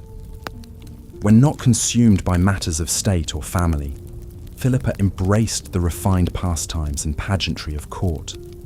She had a passion for fine clothing and is said to have kept a wardrobe unmatched in opulence. She looked regal even by the sumptuous standards of 14th century nobility, swathed in jewels and billowing gowns. Music was another great love, her court forever filled with minstrels and troubadours. She was a cultured patron of the arts and learning, collecting exquisite books and objets d'art from the continent. Yet Philippa also took her Christian faith most seriously, as any proper monarch must in medieval times. She devoted long hours to prayer and masses in the royal chapel, and practiced charity on a grand scale befitting her station. Her touching concern for the poor was much remarked upon, and convents, hospitals, and almshouses across England enjoyed her support. She was forever interceding to the king for mercy on prisoners, or pardon for criminals condemned. Hers was a gentle and moderating influence on the throne. Thus, even a queen renowned for her virtue had to walk a delicate line, balancing piety and dynastic duty, stately glamour and common compassion. Whether ensconced in sumptuous apartments attended by scores of ladies or on her knees in solemn prayer, Philippa had to be every inch the queen at all times, gracious but commanding, admirable from every angle. Edward appeared to adore her, remained relatively faithful, and mourned her most deeply at her passing. Yet he would take a mistress in her lifetime. One could only expect so much of a king. This was the central paradox of a queen's life. She must project an image of unassailable majesty, yet in truth, even her marriage was a political contract first and foremost. She must bear as many heirs as she could and raise them to rule, yet forever live apart from them and their simple childhood delights. She must act as intercessor for her people, yet never forget her place far above them. She enjoyed comforts and luxuries unthinkable to most, yet kingly whims might negate them at any time. To be royal was to live atop a pedestal, resplendent to behold, but confined on all sides. When English subjects gazed up and saw Philippa and her family in all their finery, they saw mythic figures more than flesh and blood. When we look back from our vantage point today, it can be hard to see past the crowns and castles and courtly fanfare, but Philippa's story reminds us that inside the royal robes beat a human heart, with cares and contradictions not so different from our own. So come, let us return to the halls of Windsor and feel like 14th century royalty for a moment. Imagine yourself in the embroidered velvet gown, rubies and sapphires sparkling at your throat, a golden circlet upon your brow. Minstrels play a delicate air on vielle and cittern, while you dine on glazed peacock and marchpane subtleties. Your children scamper off to the gardens for a game of cups and ball. Later nights will joust for your honour in the tilt yard. But linger not over long on these pleasant scenes, for affairs of state await in the council chamber, and the clerics have endless documents to be reviewed and sealed. A crowd of petitioners gather in the outer ward, begging justice and favour. There are disputes to settle between fractious lords, and the Scots are raiding the northern marches again. Your eldest son, still just a youth, must away to France and the battlefield, and all the while you feel a new babe quickening in your womb. Such is the life for medieval royalty. The great wheel of history turns on, and we must turn with it, leaving Philippa and her vanished world behind. But let us carry with us a certain empathy for those long ago lords and ladies. For in the dark, behind our closed eyelids, we may yet catch a glimpse of them in their private chambers, stripped of regalia and reputation. And there we might recognize kindred spirits, more like us than the storybooks suggest. The crown weighs heavy, but the humanity within endures. The crown jewels, of course, were among the most prized symbols of royal wealth and majesty during medieval times.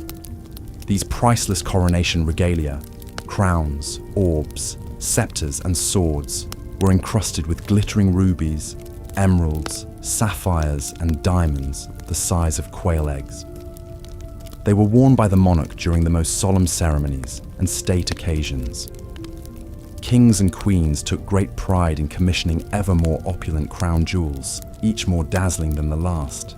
Such ostentatious displays of riches weren't just for vanity's sake. They were calculated political statements meant to awe subjects and rivals alike with the vast resources at the sovereign's command. In an era before mass media, the bedazzling spectacle of a monarch decked out in jewel-encrusted finery was a powerful propaganda tool.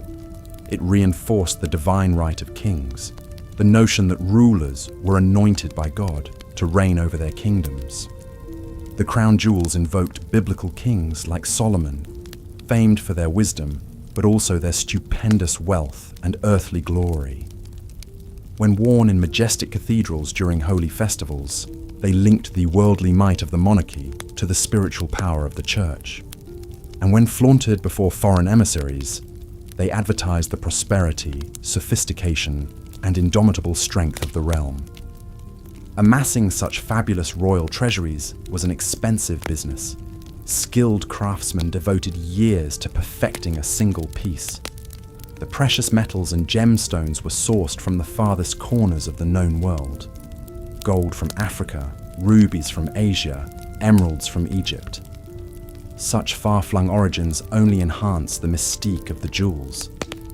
The greatest medieval goldsmiths and lapidaries, experts in working with precious metals and gems, were lured to royal courts with promises of generous salaries, lavish workshops, and exalted titles. In some kingdoms, these artisans took on almost priestly status. Their arcane knowledge of metallurgy and gem cutting, considered akin to alchemy. Different cultures developed their own distinctive styles of royal regalia. The Holy Roman emperors sported an octagonal crown, mimicking the walls of Jerusalem. Byzantines favoured pendilia, bejewelled ornaments hanging from the crown over the ruler's cheeks and ears. English kings often held sceptres topped with a cross or dove to symbolise just and peaceful sovereignty. Protecting such immensely valuable royal possessions was paramount. The crown jewels were locked away in the deepest castle vaults, guarded around the clock by the most incorruptible soldiers. Merely to handle them without permission was considered treasonous. But for all the best efforts of even the most eagle-eyed warders, the dazzling allure of the jewels sometimes proved too tempting. In 1303, the treasury at Westminster Abbey was daringly robbed. The golden crown, scepters and rings of Edward the Confessor were stolen by a mysterious band of thieves. Sacrilegious as the crime was, one can almost admire the audacity of these bandits, bold as brass, making off with the most jealously guarded treasures in all the land. The repercussions were swift and terrible. Every able-bodied man in London was ordered to help with the hunt. The city gates were sealed for days. Dozens of suspects were rounded up, and one presumes the jailers weren't too fussed about observing Magna Carta rights. Though most of the jewels were eventually recovered, the crown was damaged beyond repair. This legendary heist later inspired many a ballad and morality tale, with the moral being, of course, that it is easier for a camel to pass through the eye of a needle than for a thief to escape the king's justice. For commoners, even glimpsing the crown jewels was a once-in-a-lifetime experience. Perhaps a chance peek as the royal procession wound its way to Westminster for a coronation, or a tantalising glint of gold as the monarch sat enthroned in full regalia. Ironically then, For most medieval folk, the royal crown jewels were like that famous Arthurian quest object, a glimpse of the Holy Grail, radiant and otherworldly, but forever out of reach behind castle walls. Marvellous to dream about, though. Those huge, hypnotically sparkling gemstones, the warmth of that soft, lustrous beaten gold, the sheer majesty embodied in each priceless, timeless treasure. However much the jewels bedazzled the public imagination, for the royals themselves, they could sometimes be a weighty reminder of the burdens of kingship. The 11th century German king Henry III reportedly despised wearing his crown, as it gave him headaches. The 13th century English monarch John was said to have pawned his jewels to finance his disastrous wars, a sign of his spendthrift ways. Perhaps it was a relief to set aside the £8 crown at the end of a long ceremony a day. But even in private, royals couldn't entirely escape the regalia. They wore smaller jewelled diadems and coronets as part of their everyday dress. Their furniture and tableware was festooned with gold and silver. Jewels glittered from every scabbard, goblet and slipper. Such all-encompassing opulence was customary and expected. A medieval king couldn't very well greet the Venetian ambassadors wearing a monk's rough-spun robes and a wooden bowl. Royalty had an image to uphold, one synonymous with the finest things in life, meant to mirror God's heavenly splendor and awe the masses into obedience. In a world of backbreaking poverty for most, rulers had to both look and live the part of the elect. A race of gilded demigods, draped in the most precious earthly treasures known to man.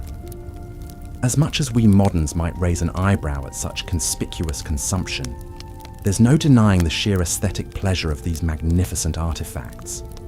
Just picture the coronation crown of the Holy Roman Empire, a soaring gold affair studded with sapphires, pearls, and an enormous ocean blue aquamarine. Or the Alfred Jewel, that Anglo-Saxon amulet with its enigmatic enamel portrait, as vividly coloured as the day it was fired. These sublime treasures still have the power to enchant and inspire. And though the kings and queens who once wore them are long gone, the crown jewels remain, tangible symbols of the wealth, power, and glory of royalty in times past. More than mere ornaments, they are the glittering stuff of legends.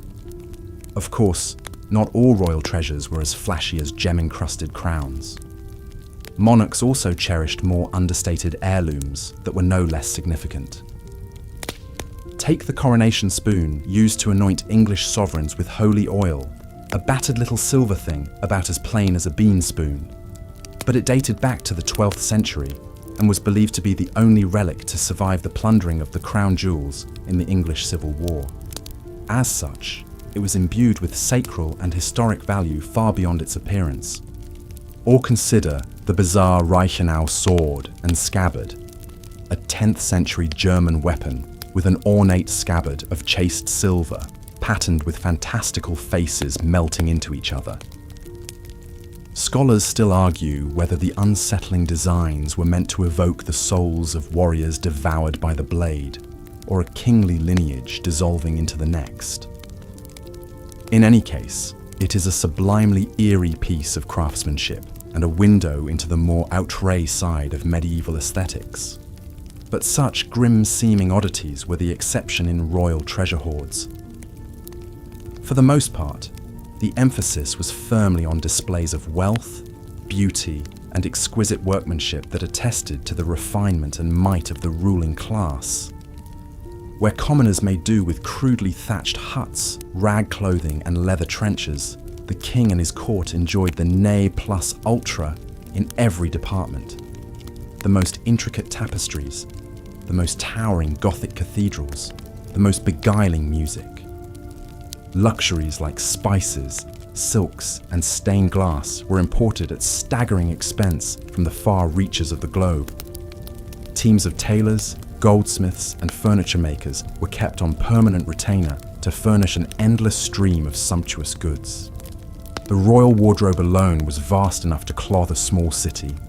from ermine-trimmed robes to jeweled slippers to gold-plaited underpants. No wonder that, for the average swineherd or scullery maid, the royal lifestyle seemed as impossibly remote and marvellous as that of archangels or fairy kings. And no wonder that the ultimate fairy tale ending was for a humble hero to ascend to royalty, whether by pulling a sword from a stone, or marrying a prince, or simply waking to discover it had all been a beautiful dream. Yet even in their finest silks and most pompous ceremonies, medieval monarchs were only flesh and blood. They weren't immune to the same everyday ailments, emotions and indignities as the lowliest peasant. One can picture the royals nursing headaches after too much Rhenish wine, or discreetly scratching their lice-ridden wigs, or grumpily changing out of those stiff brocaded tunics into something a tad more comfy. It's this human touch that makes them relatable across the yawning centuries. Underneath all the padded pomp and circumstance, kings and queens worried about their unruly offspring, griped about their gambling debts, and suffered from indigestion, just like anyone else. They simply did so while swanning about in palatial splendour and sporting gem-studded underwear. So as we drift off to sleep, let us dream of those long-ago lords and ladies holding court in halls hung with unicorn tapestries, supping on gold-flecked pies and rose-petal puddings, dancing the farandole by candlelight in velvet sleeves and pearl-sewn veils.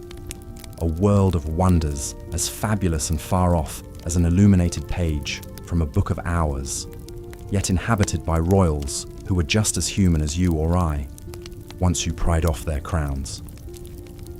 Good night, sweet princes and princesses of the distant past, and flights of angels sing thee to thy rest. As we've seen, the lives of medieval monarchs were filled with grand ceremony and courtly splendour, but also weighty responsibilities and religious devotion. Perhaps no rulers embodied these contrasts quite like the 14th century English King Edward III and his queen consort, Philippa of Hainault. Edward was crowned at the tender age of 14 after the forced abdication of his father, Edward II. The young king quickly proved himself a capable ruler, a military commander, leading England into the early stages of what would become the 100 Years' War with France. Edward asserted his claim to the French throne through his mother, Isabella, the so-called she-wolf of France. This conflict would consume much of Edward's reign and come to define the chivalric ideals of his court. Alongside her ambitious husband, Queen Philippa presided over a glittering royal household teeming with nobles, courtiers, servants, and visiting dignitaries. Philippa was no passive consort. She actively engaged in diplomacy, even personally negotiating a truce with Scotland, while Edward was away campaigning in France. The Queen was also a noted patron of the arts, particularly minstrels and musicians. Her influence helped shape the elegant, refined court culture for which she and Edward became renowned. Of course, the glamour and power couple dynamics of Edward and Philippa's marriage didn't preclude them from fulfilling the primary duty expected of any royal pair, producing heirs, and in this, they certainly rose to the occasion. Philippa bore a remarkable 12 children in total, including 5 sons who survived to adulthood. The eldest, Edward of Woodstock, would earn fame as the Black Prince and father the future King Richard II.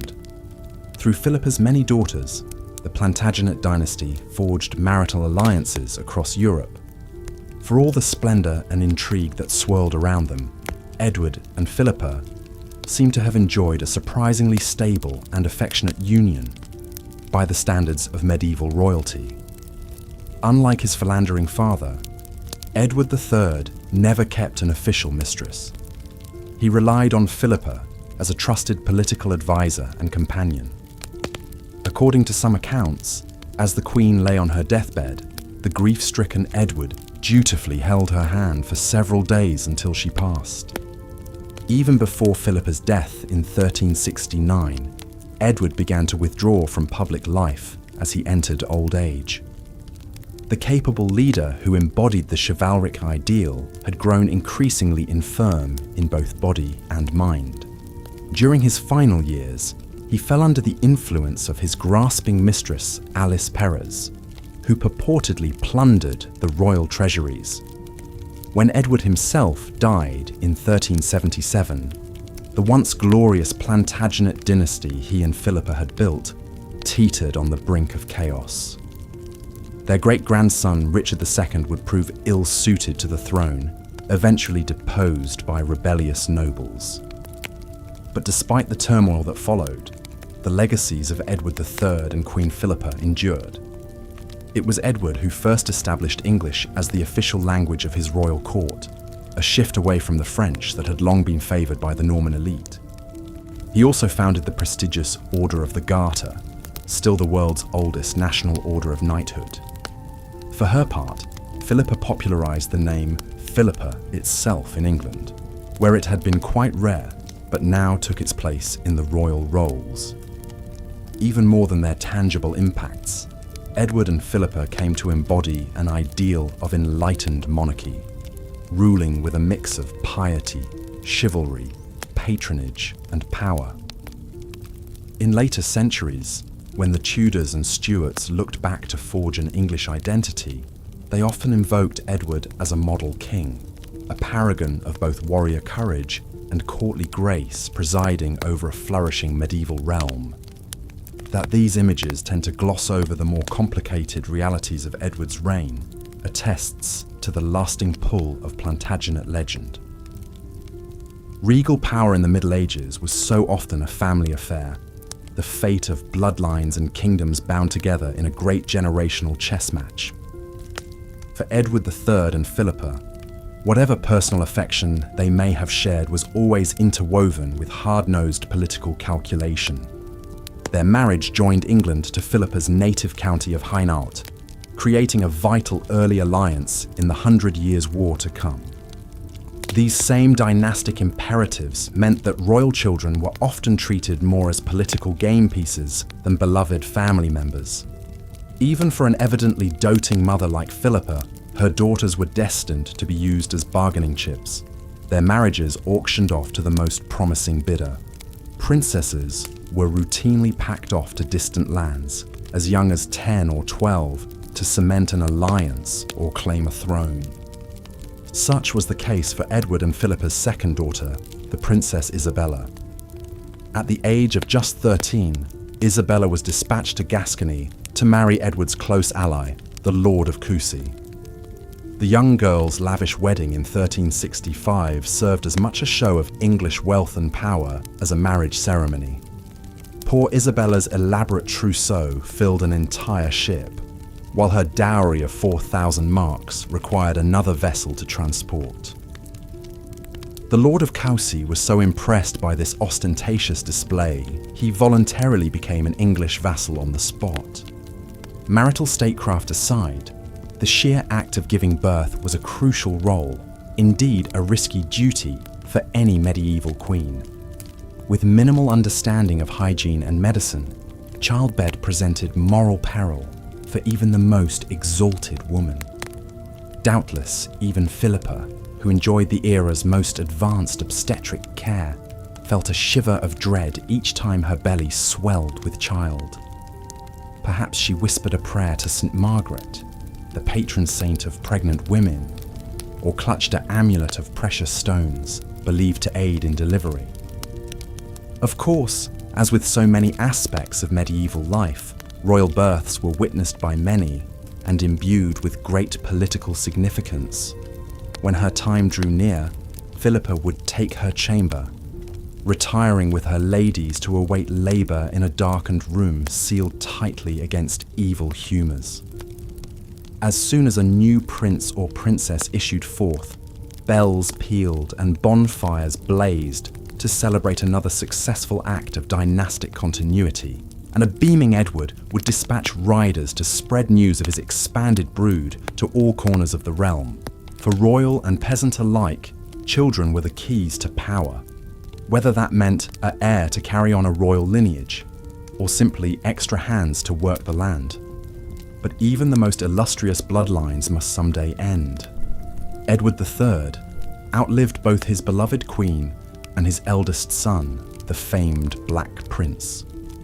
He died a dribbling shell of his former self, the realm he'd once commanded, already slipping into discord. There's a certain poetic symmetry to the fact that Edward was ultimately succeeded by his young grandson, Richard II, who was himself deposed and probably murdered. In the end, even the mightiest medieval monarch was made of the same breakable flesh and blood as the lowliest serf. The royal crown was always a heavy burden to bear, even when lined with the softest ermine. Perhaps there's cold comfort to be found in that essential equality. Whatever our station in life, we all grow, strive, scheme, and hurt. We love and we lose. We play our role upon fortune's stage for a brief hour, and then are heard no more. Kings and peasants alike return to the same silent dust from whence we came. And yet, some royal sparkle still catches the eye across the ages. In the heraldic lions stitched on a mouldering banner, or the entwined initials illuminated in a book of hours, in the ghostly chivalry of a poem praising long-dead knights and ladies. The traces linger like the scent of incense in a drafty chapel, or the half-remembered remnants of a dream upon waking. A dream of caparisoned steeds prancing down a tilt yard, of minstrels' melodies echoing in a rushes-strewn hall, of a gentle queen dispensing alms to the poor with a gracious hand. The clamour and pageantry fades into night's blessed hush, while somewhere in the distant darkness, a monarchy endures. As the sun set over the medieval kingdom, the castle grew quiet and still.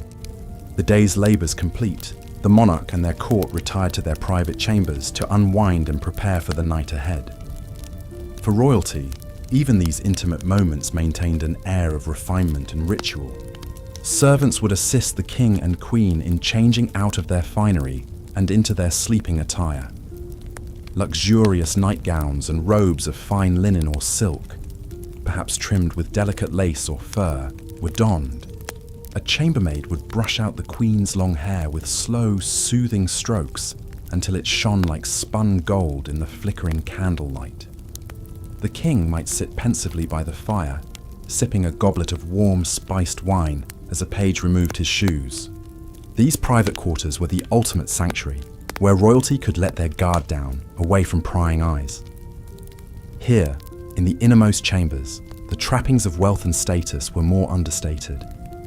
Tapestries depicting serene gardens and religious scenes adorned the walls, while plush carpets cushioned the stone floors. The massive canopied bed was piled high with embroidered pillows and blankets, an inviting cocoon promising a restful night's sleep. Before retiring, the monarch might linger over private correspondence at their writing desk, or pore over state documents one last time. A confessor would arrive to hear the royal confession and offer a blessing. Finally, with a weary sigh, the king and queen would slide into bed and draw the heavy velvet curtains closed around them, shutting out the world. As sleep descended, one wonders what filled the dreams of these powerful rulers. Did they envision victories on the battlefield, grand castles rising from their kingdoms, their legacy stretching through the centuries? Or perhaps in sleep, they were simply ordinary men and women, rejoicing, grieving, hoping, and loving just like any other. Kings and paupers alike looked peaceful in slumber, the burdens and blessings of their lives temporarily forgotten. Though we often imagine royalty living in unimaginable splendor, in truth their lives were an inseparable blend of pageantry and privacy, responsibility and repose. To peer through the gates of a castle is to realize that within those thick stone walls, behind the crowns and gowns, beat hearts not so different from our own. The storied walls of England's Leeds Castle could tell such tales of royal humanity, for this moated manor hosted many medieval monarchs over the centuries. Built in 1119 by the Norman lord Robert de Crèvecoeur, Leeds passed into royal ownership under King Edward I in 1278. This Castle of Queens, Queen of Castles, as it was known, became a favourite retreat of Edward's queen, Eleanor of Castile. Eleanor was renowned for her beauty, intelligence, and fierce devotion to Edward. A Spanish princess, she wed the English prince at the tender age of 13 and stood loyally by his side as he ascended to the throne and fought wars in Wales and Scotland. Together, the royal couple had an impressive 16 children, securing the Plantagenet dynasty. Tragedy struck in 1290 when travelling to join Edward on campaign. The 49-year-old Eleanor fell ill with a quartan fever. The king rushed to her bedside at the manor of Harby, but there was nothing to be done. As Edward cradled his beloved wife, Eleanor slipped away, leaving the king utterly bereft. "I loved her tenderly in her lifetime," Edward lamented. "I do not cease to love her now she is dead." In his all-consuming grief, the king erected 12 elaborate stone crosses at each place Eleanor's funeral procession stopped on its journey from Lincoln to London. The Eleanor crosses were Gothic masterpieces, soaring monuments to an extraordinary queen and an enduring royal love. Though only fragments remain today, these crosses stand as a testament to the beating heart inside the crown. For all their wealth and power, the royals of medieval times were not immune to the joys and sorrows that comprise mortal life. They too suffered losses and delighted in triumphs, experienced despair and found hope renewed. Next time you gaze upon a crumbling castle or weather-worn statue, remember the human stories, the laughter and the tears, woven into the very fabric of history. As we wander through the dreamscape of the past, we find connection with our royal predecessors, not in their crowns and castles, but in our common humanity. And so, we bid good night to the kings and queens of old, knowing we share one thing above all, the need for rest at the end of a long day. The candles gutter out, the castle sleeps, and history marches ever onward. Good night, dear viewer, and may your dreams be as sweet as a royal lullaby from long ago. As we delve deeper into the lives of royalty during the Middle Ages, it's worth exploring the unique lifestyle they led, one of immense privilege, but also of isolation and expectation. Kings and queens were seen as embodying the highest ideals of nobility, chivalry, and sanctity. They were meant to be exemplars of virtue, piety, and leadership for their subjects to admire and emulate. However, behind the castle walls, monarchs were often more human than the lofty image presented in the history books. They had desires, flaws, and personal struggles just like anyone else. Marriages were often arranged for political gain rather than love or compatibility. Kings were generally expected to take mistresses discreetly, a tacit reality of court life. Queens might turn a blind eye to such dalliances to maintain stability and dignity. The lack of privacy was another challenge for medieval royals. From the moment they awoke to their last waking hour, monarchs were constantly attended by a retinue of servants, courtiers, petitioners, and advisors. Every move was watched, every decision scrutinized. A ruler's time was rarely their own. They lived in service to their role and the realm. The pressure to project an image of strength, justice, wisdom, and largesse was unrelenting. Perhaps no ruler embodied these tensions more than the 12th century Queen Eleanor of Aquitaine. Born the wealthy heiress to a vast duchy in France, Eleanor first married King Louis VII at age 15. Beautiful, strong-willed, and highly educated, she was more than a typical political pawn. Eleanor even joined Louis on the Second Crusade to the Holy Land, leading her own troops as an Amazonian figure. However, the pious Louis grew resentful of Eleanor's more worldly ways. After 15 years, their marriage was annulled on grounds of consanguinity. But Eleanor's story was just beginning. Within weeks, she wed the young Count Henry Plantagenet, who shortly became King Henry II of England, once Louis's vassal and rival. Eleanor bore Henry 8 children, including the future kings Richard the Lionheart and John Lackland. As Queen of England, Eleanor fashioned herself a cultivated, cunning player on the world's stage. She was the matriarch of the vast Plantagenet Empire, spanning England and much of France. Her court at Poitiers became a centre of courtly love, troubadour culture, and chivalry, the epitome of refined romance. For all her influence and intrigue, Eleanor spent 16 years under house arrest when she supported her sons in a revolt against Henry. Ever resilient, she re-emerged after Henry's death, ruling as regent in Richard's absence. Eleanor's long, tumultuous life showcases the fine line medieval queens had to walk. Though constrained by their gender and role, the most brilliant found ways to carve out agency and influence. They were politicians, patronesses, diplomats, and dynasts, shaping the course of kingdoms, even as they navigated the prescribed boundaries of courtly behaviour. The great Angevin family discord also points to the precarity of even the most powerful royal houses. The privilege of birth was no guarantee of an easy life. Monarchs were beholden to many, to the nobility and gentry whose support they required, to the religious authorities who conferred legitimacy, to the common people who could revolt if pushed too far. Balancing all these interests while trying to impose their own will was a tightrope act. Perhaps that is what makes the royalty of the Middle Ages so enduringly fascinating. These were flawed individuals, shouldering the weighty expectations of their bloodline and station. We can trace the grand arcs of history through their lives, their triumphs and failures, their loves and losses. But we can also find glimmers of more recognizable humanity. Parents trying to raise children, couples navigating the complicated dance of arranged intimacy, leaders striving to wield power while keeping their souls. In the final assessment, the royal life was as much of a gilded cage as a pedestal. The lavish trappings of monarchy came with hidden thorns. Every sumptuous feast was underlaid by the spectre of poisoning.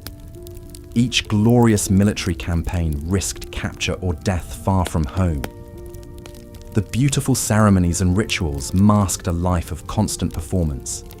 Even a king or queen's bedchamber afforded little true privacy or escape from their duties. So while the pageantry and power of royalty exerts an eternal allure, we might also spare a thought for the human beings beneath the crowns, trapped in the machinations and intrigues that the hands of history had dealt them.